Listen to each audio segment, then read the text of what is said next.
படுத்துறாங்க. ஒரு ஆவியின் பலன் எங்க கொண்டுட்டு போயினா மற்றவர்களுடைய குற்றத்தை பார்க்காது. நல்லா புரிஞ்சுங்க. மற்றவர்களுடைய குற்றத்தை பார்க்காது, அவங்களுடைய பரிசுத்தத்தை மட்டும்தான் பார்க்கும். அல்லேலூயா. சொல்ற புரியுதுங்களா? ஒரு மனுஷனுடைய கண்ணு ஒரு வெள்ளை சட்டை இருக்குன்னு வச்சுங்க, ஒரு சின்னதா இருக்கிற ஒரு சின்னோண்டு புள்ளி அழுக்கா இருக்குதுன்னா அந்த அழுக்கெல்லாம் பார்த்து என்ன பாஸ்டர் கரையா இருக்குது கரையா இருக்குதுன்னு சொல்லிக்கிட்டே இருப்பாங்க. ஆனா ஒரு பரிசுத்தவானுடைய கண்ணு எப்படி இருக்கணும்னு நான் சொல்றேன்னா, சுத்தி இருக்கிற அந்த நிறைவான வெள்ளையை மட்டும்தான் பார்க்கும். அல்லேலூயா. அவங்கள்ட்ட இருக்கிற குறைகளை பார்க்காது. அல்லேலூயா. இப்ப நீங்களும் நானும் எப்படிப்பட்டவர்களா இருக்கணும்னா, பரிசுத்த ஆவியின் மேன்மையை இன்னைக்கு அறிந்து கொண்டீங்க. இன்னும் நிறைய காரியம் இருக்கு. என்னென்ன இருக்குதுன்னா, அதுல ஒரு சில இதுதான் சொல்லி இருக்கிறேன். மற்றவர்களை அப்போஸ்தலர் 5ஆம் அதிகாரத்துல 1-11 போட்டிருக்கு. மற்றவர்களுடைய உள்ளங்களை வெளிப்படுத்த உதவி செய்கிற தேவன். மற்றவர்களுடைய உள்ளத்துல இருக்கிற காரியத்தை அவர் வெளிப்படுத்துவாரா அப்படின்னு கேட்டா 100% வெளிப்படுத்துவார். இங்க 2 பேர் காணிக்கை செலுத்தின காரியங்களை பாக்குறோம். 5ஆம் அதிகாரம் எடுத்து படிங்க. அப்போஸ்தலர் அனனியா 5ஆம் அதிகாரம் 1-இருந்து. அனனியா என்னும் பேருள்ள ஒருவனும் அவருடைய மனைவியாகிய சப்பீராலும் தங்கள் காணியாட்சியை விற்றார்கள். தங்கள் சொந்தமான இடத்தை வித்துட்டாங்க. தன் மனைவி அறிய அவன் கிரயத்திலே ஒரு பங்கை வஞ்சித்து வைத்து ஒரு பங்கை கொண்டு வந்து அப்போஸ்தலருடைய பாதத்திலே வைத்தான். அப்போஸ்தலருடைய பாதப்படியிலே வைத்தான். பேதுரு அவனை நோக்கி அனனியாவே, நிலத்தில் கிரயத்தில் ஒரு பங்கை வஞ்சித்து வைத்து பரிசுத்த ஆவியினிடத்தில் பொய் சொல்லும்படி சாத்தான் உன் இருதயத்தை நிரப்பினதென்ன? அதை விற்கும் முன்னே அது உன்னுடையதா இல்லையோ? அதை விற்ற பின்பும் அதன் கிரயம் உன் வசத்தில் இருக்கவில்லையோ? நீ உன் இருதயத்திலே இப்படிப்பட்ட எண்ணம் கொண்டது என்ன? நீ மனுஷனிடத்தில் அல்ல தேவனிடத்தில் பொய் சொன்னாய் என்றார். பாருங்க, பரிசுத்த ஆவி நிறைவுக்குள்ள ஒரு ஊழியக்காரன் இருக்கிறான், ஒரு ஆவிக்குரிய விசுவாசி இருக்கிறான்னா அவன்கிட்ட ஒருவனும் பொய் சொல்ல முடியாது. பரிசுத்த ஆவியின் பலன் அதுதான். அதுக்கு முன்பாகவும் யாருதுதான்? அனனியாவுதுதான். அவன் போடுறது போடாததான் அவனோட விருப்பம். ஆண்டவர் அதை கேள்வியே கேட்க மாட்டார். எந்த கேள்வி எடுக்கிறாரு? நீ ஏன் தேவன் இடத்துல போய் சொன்ன? அவன் என்ன செஞ்சான் பாருங்க, 9 ஆண்டவர்கிட்ட கொடுத்துட்டான். ஒரே ஒரு பங்கை தான் ஒளிச்சு வச்சிருக்கான். ஏன் 9 கொடுத்தவனுக்கு 1 பெருசா? எங்க நம்மளுடைய மிஸ்டேக் நடக்கும்னா, சின்ன காரியத்துலதான் ஆவியில பலன் இல்லாதவன் விழுந்து போயிடும்.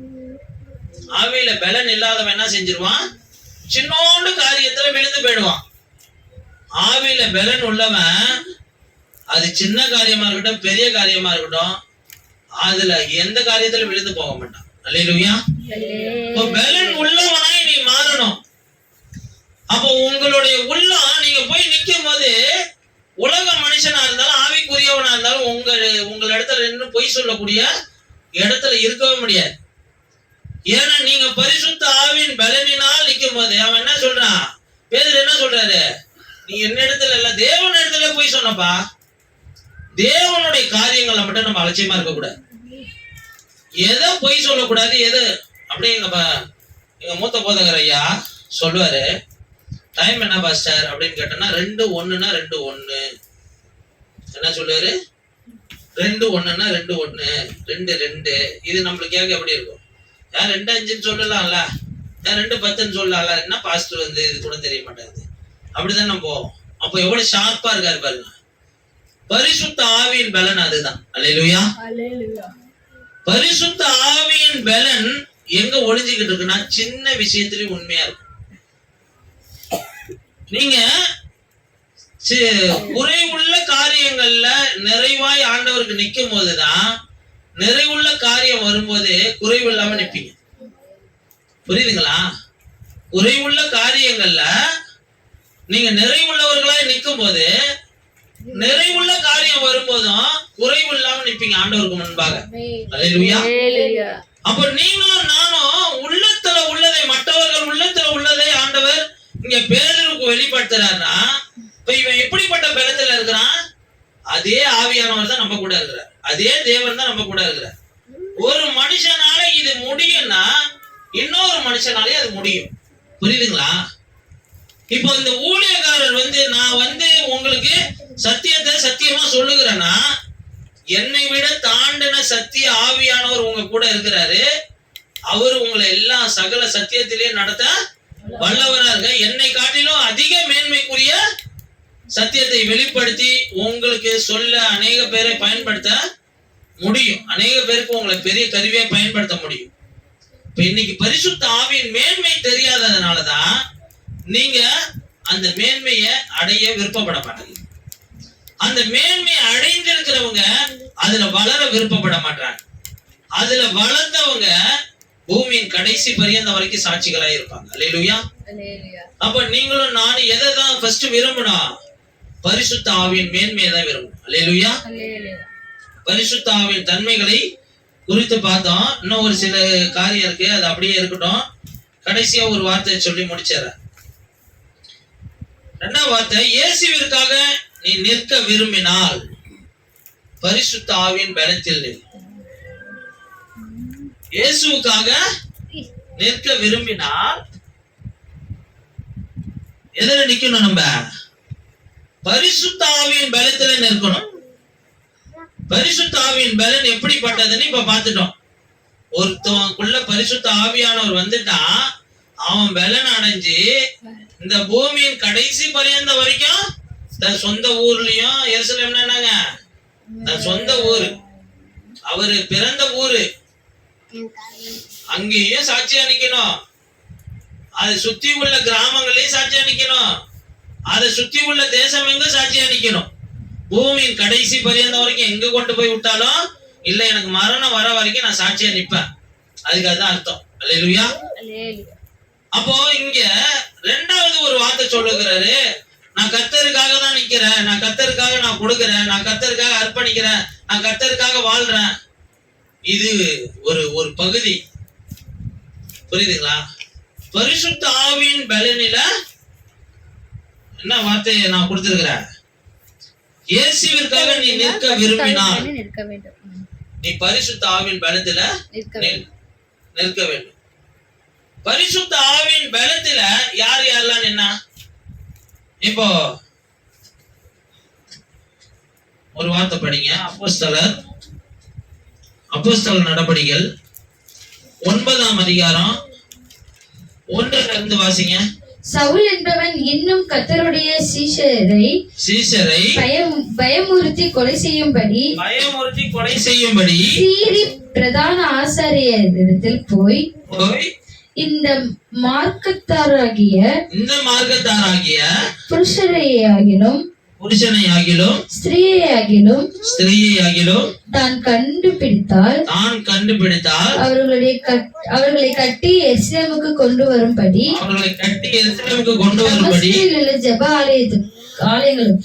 தமஸ்குவில் உள்ள ஜெப ஆலயங்களுக்கு நிருபங்களை கேட்டு வாங்கினான். அவன் பிரயாணமாய் போய் தமஸ்குவுக்கு சமீபித்த போது சடுதியிலே வானத்திலிருந்து ஒரு ஒளி அவனை சுற்றி பிரகாசித்தது.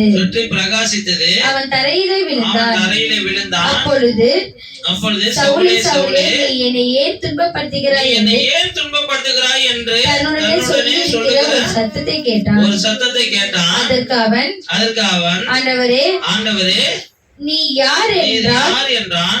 அதற்கு கர்த்தர், நீ துன்பப்படுத்துகிற இயேசு நானே.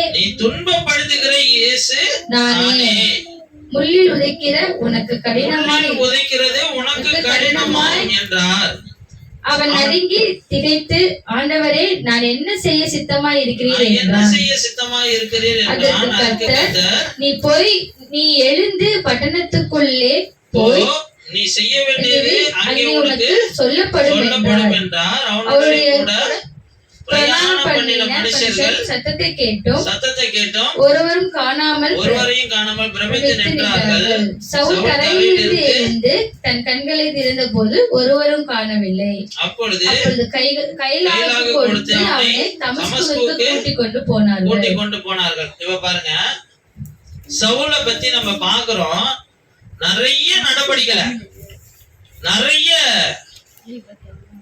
புஸ்தகத்தை எழுதின ஒரு தேவ மனுஷன், பல அனுபவங்களை கொண்ட ஒரு தேவ மனுஷன். இவர் ஒரு குட்டி ஏசப்பான்னு சொல்ற அளவுக்கு அநேக பேரால பல விதங்கள்ல புகழக்கூடிய ஒரு பெரிய தேவ மனுஷன். பல அனுபவங்கள், ஆவியானவரால நடத்தப்பட்ட பல அனுபவங்கள். ஆனா இவரு எங்க உட்கார்ந்து இருக்கிறாருன்னா, பைபிள்ல பிராக்டிக்கலா நியாய பிரமாண கால புஸ்தகத்தை எங்க உட்கார்ந்து படிச்சவர்னா, கமாலியலின் பாத தண்டையில உட்கார்ந்து படித்த ஒரு தேவ மனுஷன், ஒரு தளபதி, ஒரு போர் சேவகன். இந்த போர் சேவகனுடைய வேலை என்னன்னா, நியாய பிரமாணத்துக்கு விரோதமாய் செயல்படுகிற, தேவனுக்கு விரோதமாய் செயல்படுகிற எல்லாத்தையும் கொலை செய்கிறதும், அடிக்கிறதும், துன்புறுத்துகிறதும், ஜெப ஆலயங்கள்ல அடிக்கடி போய் இயேசுவை பத்தி யாராவது சொன்னா அவங்கள போட்டு துன்புறுத்துகிற காரியத்துல ரொம்ப ஈடுபட்ட ஒரு நல்ல மனுஷன். அப்படிப்பட்ட ஒரு மோசமான மனிதனை ஆண்டவர் சந்திக்கிறாரு. இவரு அடுத்தது பெரிய ரிப்போர்ட் எடுக்கிறாரு. அநேக ஜெப ஆலயங்களுக்கு போய் பல ஸ்டேட்மெண்ட்டை வாங்கிட்டு அவங்களே அவங்க குற்றத்தை வச்சு அவங்களே துன்புறுத்தலான்ற ஒரு பல பிளானிங் எல்லாம் பண்றார். அப்ப பண்ணும்போது ஆண்டவர் அவரை போற வழியில சந்திக்கிறார். போர் சேவகர்களோடு போய்கிட்டு இருக்கும் போது ஒரு வழியில சந்தித்து, தமஸ்குவுக்கு போற வழியில சந்தித்து, பெரிய ஒளி வீசப்பட்டு அதுல கர்த்தர் வெளிப்பட்டு, நீ துன்பப்படுத்துகிற இயேசு நான் தான்ப்பா, நீ என்னைய துன்பப்படுத்தாத, உனக்கு முள்ளில உதைக்கிறது கடினம் வா, நீ என் மேல விட்டினா அது உனக்கு தான் கஷ்டமே தவிர யாருக்கு கஷ்டம் கிடையாது அப்படின்னு சொல்லி அவர் அன்பா அணைக்கிறார்.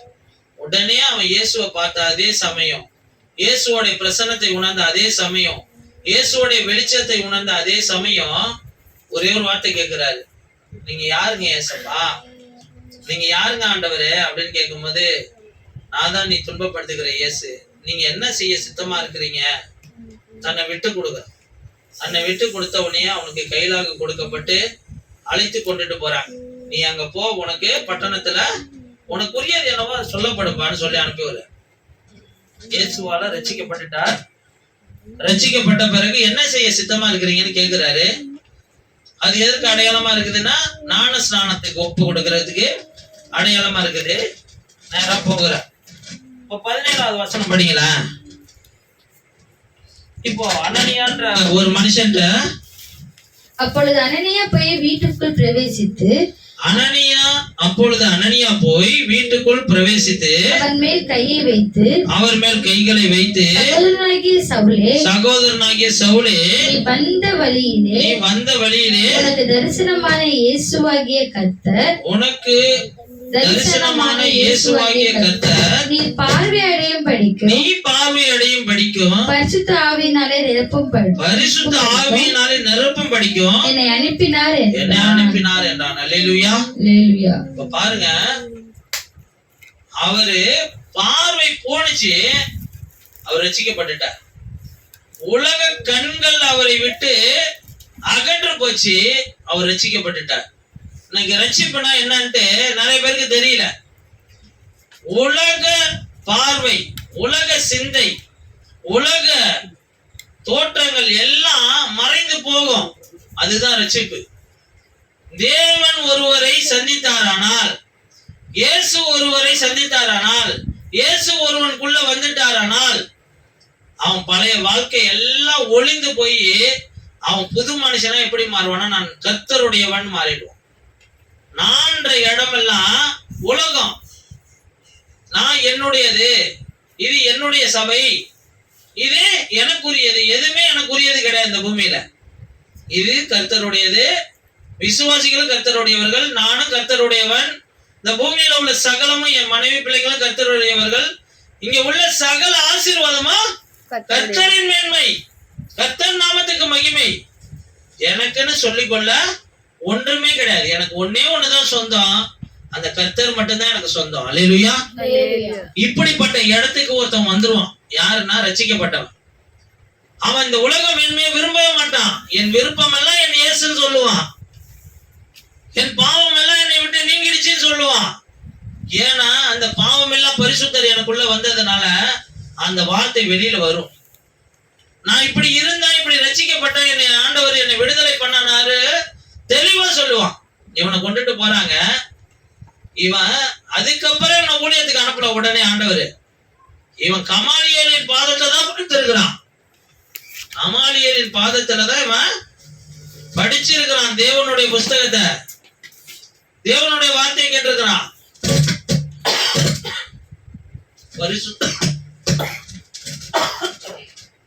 பரிசுத்தாவின் பலன் இவனுக்கு இல்ல. அப்போ இவன் ரட்சிக்கப்பட்ட உடனே பரிசுத்தாவின் பலன் வரல. அங்க ஒரு ஊழியக்காரர் அனுப்பி விட்டார். அந்த ஊழியக்காரர் போய் அனனியான்ற ஒரு தேவ மனுஷன் போய் அப்பதான் சொல்லுகிறாரு, அப்பொழுது அனனியா போய் வீட்டுக்குள் பிரவேசித்து அவன் மேல் கையை வைத்து, சவுலா, சகோதரனாகிய சவுலே, நீ வந்த வழியிலே உனக்கு தரிசனமான இயேசுவாகிய கர்த்தர் நீ பார்வை அடையும் படிக்கும். அல்லேலூயா. ஃபர்ஸ்ட் விஷயம் என்னன்னா, நீ பார்வை அடையும் படிக்கும். எதற்கு நேரானா, ஆவிக்குரிய வாழ்க்கைக்கு நேராய் நீ பார்வை அடையும் படிக்கும். நித்திய பார்வை உனக்கு வரும் படிக்கும். இந்த உலக பார்வை மறைந்து உன்னத பார்வை உனக்கு வரும் படிக்கும். பரிசுத்த ஆவியினாலே நீ நிரப்பம் படிக்கும். பரிசுத்த ஆவியினாலே நிரப்பம் படிக்கும். உன்னதமான பார்வை வரணும். அந்த பார்வை உனக்குள்ள நிலைத்து இருக்கணும்னா அடுத்த ஸ்டேட்மெண்டே வருது, அடுத்த வார்த்தையே வருது, நீ பரிசுத்த ஆவியினாலே நிரப்பம் படிக்கும். என்னை அனுப்பினார். அல்லேலூயா. இது வரைக்கும் ஆவிக்குரிய வாழ்க்கை வாழ்ந்தீங்க, தப்பு கிடையாது. ரட்சிக்கப்பட்டுட்டோம், இது வரைக்கும் நம்ம சொல்லிக்கிறோம், அது தப்பு கிடையாது. ஆனா நீங்களும் நானும் ஒரு உன்னத பார்வை நம்மளுக்கு வர படிக்கும்.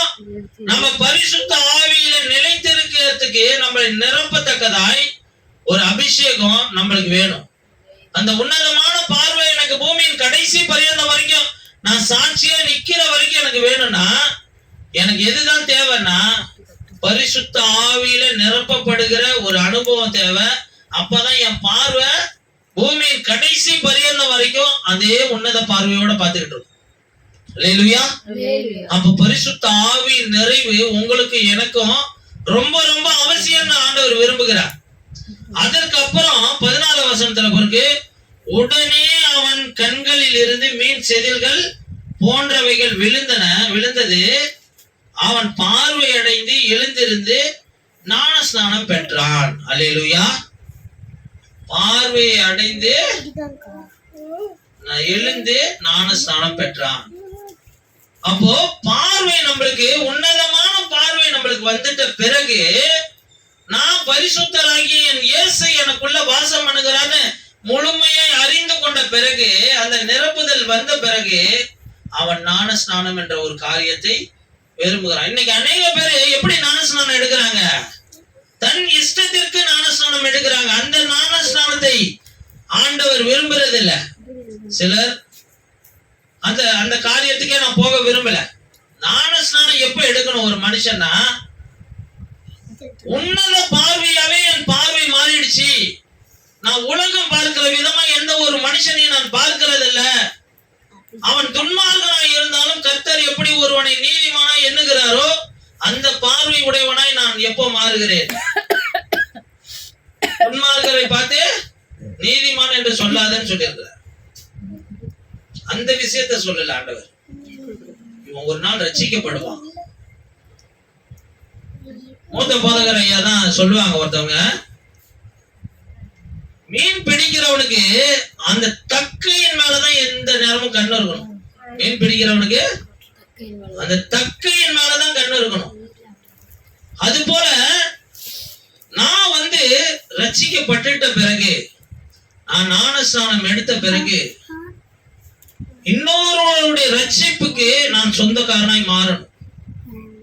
என் ரட்சிப்பு அநேகருக்குள்ள போய் வீசணும். அப்போ எப்போ ஒரு துன்மார்கன் அந்த நீதியின் வழியை தேடுகிறான்னு அவனை பார்த்துக்கிட்டே இருக்கணும். அவன் நம்மள்ட்ட அகம்பாவம் பேசுறவன் தான், அவன் ஆணவமா நடந்துக்கிறவன் தான், அவன் அதிகாரம் பண்ணுகிறவன் தான். ஆனா அவனுக்குன்னு ஒரு காலம் வரும், பலவீன காலம்னு. அந்த நேரத்துல போய் நான் இயேசுவை கொண்டுட்டு போய் சொல்லணும். எனக்குள்ள இருக்கிற ரட்சிப்பை, எனக்குள்ள இருக்கிற விடுதலை நாயகரை அவங்கள்ட்ட சொல்லணும். அப்ப இப்படிப்பட்ட உணர்வு வந்த பிறகுதாங்க ஞானஸ்நானன்ற ஒரு காரியத்தை நோக்கணும். நீங்களும் நானும் ஞானஸ்நானம் எடுக்கிறோம், முழுமையான மனம் திரும்புதலோடு எடுத்திருக்கிறோமா? முழுமையான மனம் திரும்புதல் எங்க தெரியுங்களா வரும்? பிறருடைய ரட்சிப்பிற்காக நம்மளுடைய ஆத்மா பாரம் கொள்ளுது பாருங்க. அப்பதான் உண்மையா நான் ரட்சிக்கப்பட்டுட்டேன்னு சொல்ற இடத்துக்கு வந்திருக்கோன்னு அர்த்தம். சரியா ரட்சிப்புக்குள்ள வந்திருக்கிறோன்னு அப்பதான் அர்த்தம். ஆத்மா பாரமே இல்ல என் வாழ்க்கையில. நான் ரட்சிக்கப்பட்டா போதும், என் அண்ணன் தம்பிங்க ரட்சிக்கப்பட்டாலும் பரவாயில்ல, படலனாலும் பரவாயில்ல, என் சொந்த பந்தம் ரட்சிக்கப்பட்டாலும் பரவாயில்ல, படலனாலும் பிரச்சனை இல்ல. நான் ரட்சிக்கப்பட்டுட்டேன்பா, நான் பரலோக ராஜ்யத்துக்கு சொந்தமாக்கிட்டேன்பா. இது முழுமையான மனம் திரும்புதலுக்கு அடையாளம் அல்ல. நான் ரட்சிக்கப்பட்டுட்டேன், என் பிள்ளைங்க ரட்சிக்கப்படணும். ஆண்டவரே எப்போ அப்படி ரட்சிக்கப்படுவாங்க ஆண்டவரே? அந்த இடத்துக்கு நீங்க வந்துட்டீங்கனால நீங்க சரியா ரட்சிக்கப்பட்டுட்டீங்கன்னு அர்த்தம். நீங்க ஞானஸ்நானம் எடுத்துக்கலாம். அல்லேலூயா. நான் மட்டும் நித்தியத்துக்கு போனா போதும். என் கூட உள்ளவங்க வியாதிப்பட்டு கிடந்தாலும் அவங்களுக்கு ஆண்டவரை பத்தி நான் சொல்ல மாட்டேன். என் கூட உள்ளவங்க எப்படி போனாலும் எனக்கு கவலை இல்லை. நான் ரட்சிக்கப்பட்டேன், நான் தேவனுடைய பிள்ளையா மாறிட்டேன். இப்படி இருந்தீங்கன்னா நீங்க ஞானஸ்நானம் எடுக்கிறதுல பிரயோஜனமே இல்லை. நீங்க தேவ ராஜ்யத்துக்கும் பயன்பட மாட்டீங்க. உங்களுடைய ஆத்மாவையும் சரியா நித்தியத்துக்கு நேரம் நடத்தி கொண்டுட்டு போக மாட்டீங்க. புரியுதுங்களா? இப்ப தேவனுடைய ராஜ்யம் ஒரு பாவி மனம் திரும்பினா பரலோக ராஜ்யமே சந்தோஷப்படுதான். ஒரு பாவிய மனம் திரும்ப செய்து அவங்க சந்தோஷப்படுகிறது மட்டும் அவங்களுடைய நோக்கம் இல்ல, பரலோகத்துடைய நோக்கம் இல்ல. ஒரு பாவிய மனம் திரும்ப செய்து அநேக பாவி அவன் மூலமா மனம் திரும்ப செய்வதுதான் தேவனுடைய நோக்கம்.